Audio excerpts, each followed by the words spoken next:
You know I'm falling in love, that's for someone else. What's good, y'all? So this video is by Fantastic Hip Hop, and it's why Drake dissed Kendrick again. I don't know what this is referring to. I haven't seen nothing about another diss, so maybe it was like some subliminal thing on like Instagram or something. You know how Drake do. So, anyways, we're gonna get into it, see what he talking about. Drake, ever since the aftermath of the Kendrick beef, has only been... If you're wondering why I sped up, it's because y'all can still hear what the fuck he's saying, and it just takes less time. So. Getting worse and worse with each passing moment that we're watching the dust settle and see how Drake is coping with the entire situation. And while embarrassing songs like Drake's Hey There Delilah parody were painstaking enough, for Drake, he isn't just trying to gain some sort of ground back in the rap game right now by releasing more music and trying to win over any sort of goodwill he can from people, but also in this very moment, Drake just came out and straight up dissed Kendrick Lamar again, but not musically this time, but with an Instagram post which shows off Drake. Oh, y'all know what I be talking...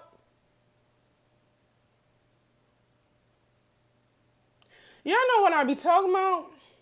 I'm be on it. This mofo live for the social media. Drake at what looks like his son and got his comments filtered, so you can't like go on and talk shit. Honest his soccer game, but beyond Drake just using these photos in an attempt to reverse the damage of the narratives that Kendrick tried to get across on his diss tracks, he also captioned the post, "Goats don't worry about one-trick ponies," and this is what has everyone talking right now, because considering everything going on, this is without a doubt a direct shot at Kendrick. And first off, the fact that this caption is written better than any of the quotables on some of Drake's actual diss tracks like The Hard Part 6 is absolutely hilarious. And overall, just by playing the captioning game right now, it only makes Kendrick's disses once again look stronger and stronger. That's what I'm about to say. Like, okay, like not saying like it's 4 weeks old or how long ago was that shit?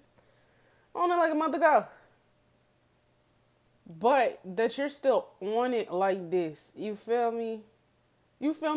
Like, it's just been the social media antics of it all have always been corny to me.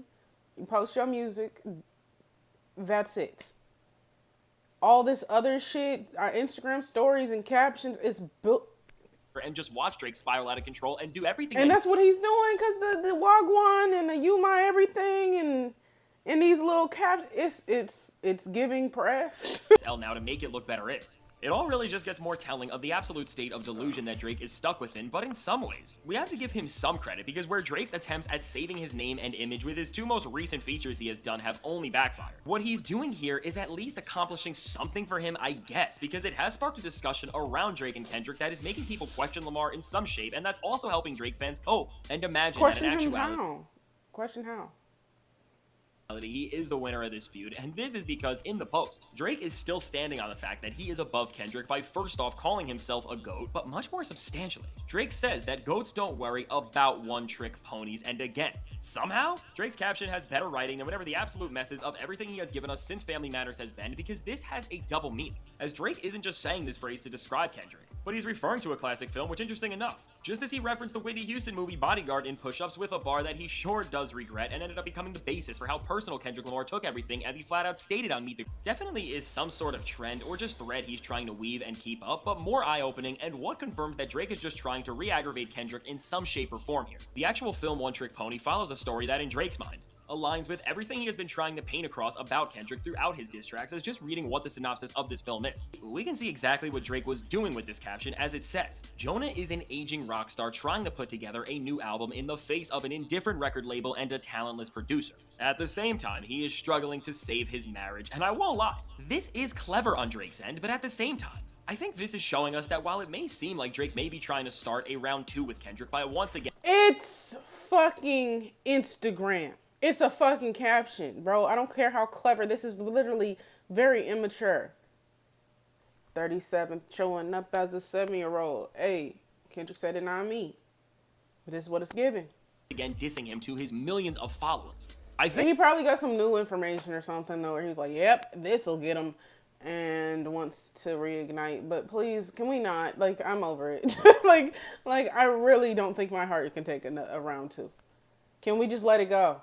Put him within a musical duel with Kendrick again, as we all know how bad that went. But it's trying to get ahead of the even further damage control that is going to need to be done when Kendrick Lamar's Pop Out and Friends concert goes down in LA very soon, and when the rollout for his teased and highly anticipated album begins, because Drake knows at this point, any success Kendrick Lamar sees, whether the music is about him or not, is only going to hurt his reputation, as we will see Kendrick get more and more praise, and prove that his claims about there being no big three become perceived as fact by more and more people when it comes to MCs that offer the complete artistic package just beyond the optics of hype, streams, and sales. Drake has at least realized that he is going to have to get a lot more tactical to walk out of what is pretty much going to be wave 2 of negativity towards him in any sort of position of strength, and he is doing this now by beginning to weave together a narrative around Kendrick, which is trying to diminish his success and legitimacy as an artist. Yeah, but it just makes him look like real salty and pressed. It's not given like, oh, I wonder what this is about. Like, I don't care.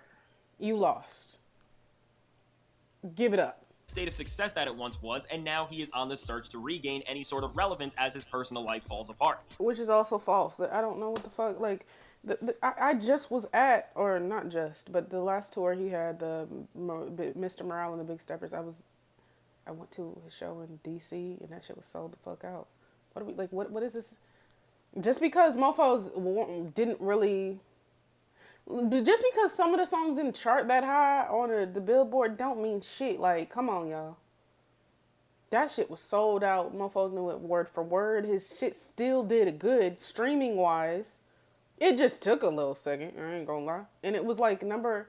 It was on the top 10 in like UK or whatever.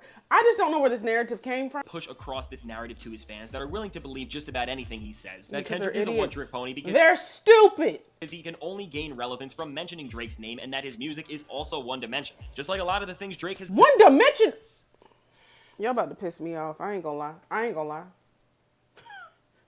lie. One dimensional bitch. Dumbass bitch ass bitch. Huh? dating and see how they hold up to Kendrick. Anybody will see that from the 5 tracks Kendrick released throughout this feud alone. There's never been this amount of artistic range being shown at once. It's from a Metro Exactly. Boomin club. Bro done went every route on us. Every fucking route and HOS up in all of them, but A banger to like, a that's gritty just Alchemist that. beat to a DJ Mustard loop that channels everything his greatness and the West Coast stands for. Kendrick showed that he really is the ultimate MC, that man as he the can fuck plug up. his abilities into every corner of the rap world and beyond this. While this has started a debate already where Drake stands are arguing that because Drake can sing and hop onto so many different waves of music, he is more versatile, And he can just like, you know, the mofos can write the shit for him, record the shit for him, tell him how to sing it and everything, and just give it to him so he can just practice and copy it like we do when we hear a song.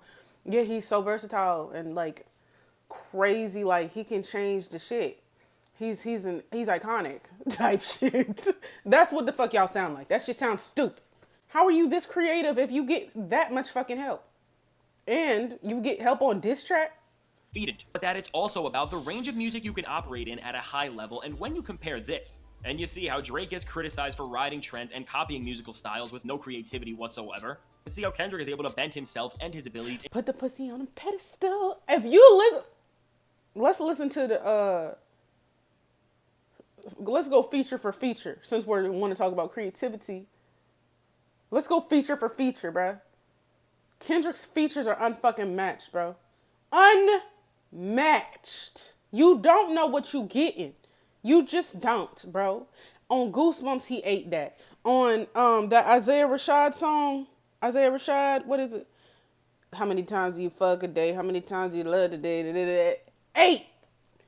When he just bends himself, he maneuvers. The Love Game, Eminem. That feature he had with The Weeknd. Like that. Like, come on, bro. He gives you different flavors. Different flavors. What you want? Take your pick. A whole menu, bitch. songs as popular as Travis Scott's Goosebumps, but also as gritty and abstract as Danny Brown's Really Dough off the experimental hip-hop masterpiece Atrocity Exhibition.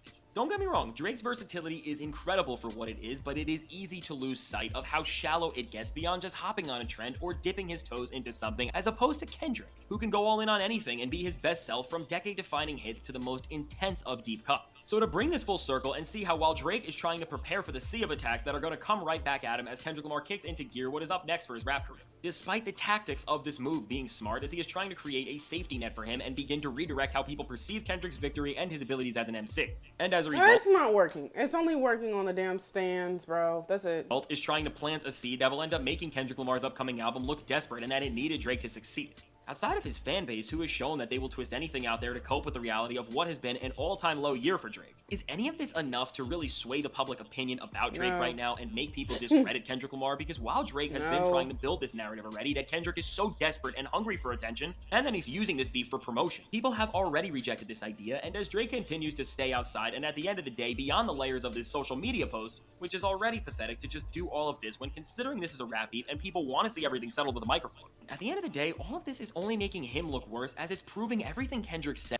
Facts, and that's where I'm gonna end it off. He looks thirsty. He looks immature. This shit just sad. I'm not gonna lie. Take your loss, and do you come out with some crazy good shit, and do you mind your fucking business, bruh? Like, I felt like he making it worse for himself. If he came out and just like really went crazy, no antics, no nothing, no Instagram stories and captions and pictures and dumbass shit, and people might change the perception. Like, wait, hold on, why you ain't do this before? Or, wait, he actually like spark some type of conversation. You release the bullshit. I'm done. I'm over it. Anyways, I'm ready for Kendrick album though. I'm ready for that because I'm gonna be reacting to it. I don't know if I'm gonna do a full album reaction. I'll probably do songs like I usually do.